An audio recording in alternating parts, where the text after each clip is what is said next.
ایمان اسی کا نام ہے، اللہ کے نبی پر اعتماد کر کے اللہ کے نبی کی تمام باتوں پر ایمان لے آنا، یقین کر لینا، اعتماد کر لینا اور اسے حق سچ مان لینا کہ اللہ ہے، دیکھا کوئی نہیں ہے لیکن اللہ کے نبی نے بتایا ہے، ایمان ہے۔ اللہ اپنی ان خوبیوں کے ساتھ ہے، ان صفات کے ساتھ ہے، ان کمالات کے ساتھ ہے، اس کو دل سے مان لینا، اسی کا نام ایمان ہے۔ بچے کو ہم اپنی آنکھوں سے دیکھتے ہیں تو بس اوقات ایسی چیز جو بچے کی نظر میں بری ہو ہم احتیاط کرتے ہیں، بچہ دیکھ رہا ہے۔ جب مسلمان کا ایمان بڑھیا ہوتا ہے تو یقین ہوتا ہے کہ اللہ دیکھ رہا ہے، اللہ دیکھ رہا ہے، تو اس کی خلوتیں اس کی جلوتوں سے زیادہ خوبصورت ہو جاتی ہیں، اس کی تنہائیاں مجموع سے زیادہ صاف ستھری اور پاکیزہ ہو جاتی ہیں۔ بن دیکھے ایمان لے آنا اور بن دیکھے اللہ کی صفات پہ یقین کر لینا، اللہ کی صفات پہ اللہ حاضر ناظر ہے، نہ قانون کی رسائی ہے، نہ دنیا کی نظروں کا وہاں پہنچنا ہے، لیکن اللہ تو دیکھ رہا ہے۔ اور وہ اللہ ایسی خوبیوں والا ہے کہ میرا بگڑی کا بننا اور سنورنا اگر کسی کے اختیار میں ہے تو ایک اس ذات کے اختیار میں ہے، عزت اس کے ہاتھ میں ہے،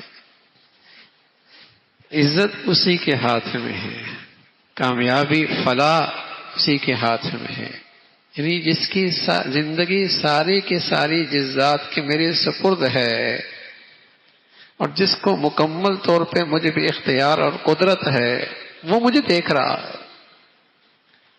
ایک شریف آدمی باپ کے دیکھنے پر، ماں کے دیکھنے پر، دوست کے دیکھنے پر محتاط ہو جاتا ہے۔ کسی درجے ان شخصیات کی اہمیت ہوتی ہے نا، اور جس کو اللہ کی عظمت نصیب ہو جائے، اللہ کی بڑائی نصیب ہو جائے، تو یہ انہی طبیعتوں کے اندر انقلاب آتا ہے اور انہی طبیعتوں کے اندر پاکیزگی اور طہارت آتی ہے جو بن دیکھے اللہ سے ڈرتے ہیں، بن دیکھے اللہ سے ڈرتے ہیں۔ قانون کو تو دیکھ کے ڈرتا ہے، لوگوں کو تو دیکھ کے ڈرتا ہے، زمانے اور سوسائٹی سے دیکھ کے ڈرتا ہے۔ آج انسان لوگوں سے ڈرتا ہے، اللہ سے نہیں ڈرتا۔ لوگ کیا کہیں گے، زمانہ کیا کہے گا، دنیا کیا کہے گی، بہت ساری چیزیں صرف اس لیے چھوڑتا ہے کہ لوگ کیا کہیں گے۔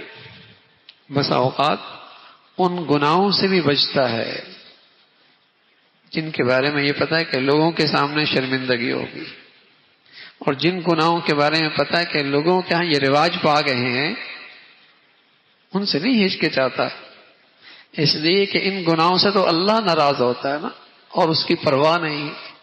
ان گناہوں سے ڈرتا ہے جن سے لوگوں کے سامنے شرمندگی ہو، لوگ کیا کہیں گے۔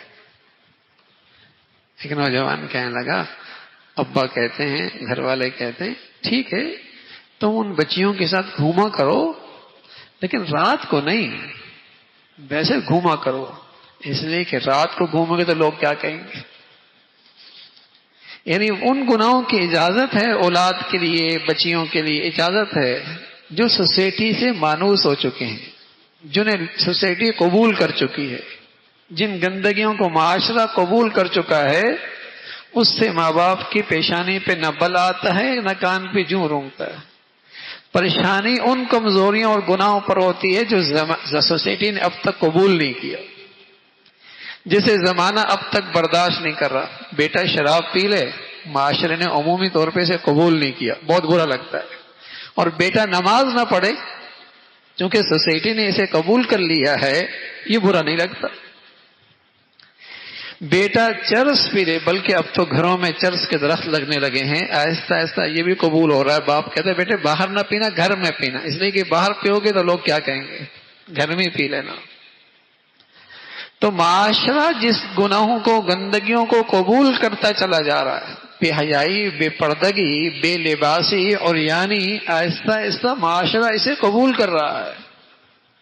تو جب معاشرہ قبول کر رہا ہے تو لوگ قبول کر رہے ہیں اسے.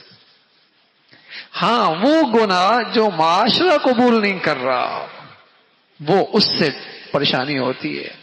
تو یہ برادری سے ڈرتا ہے، سوسائٹی سے ڈرتا ہے، لوگوں کا خوف ہے، اور ایمان والے کو اللہ کا خوف ہوتا ہے.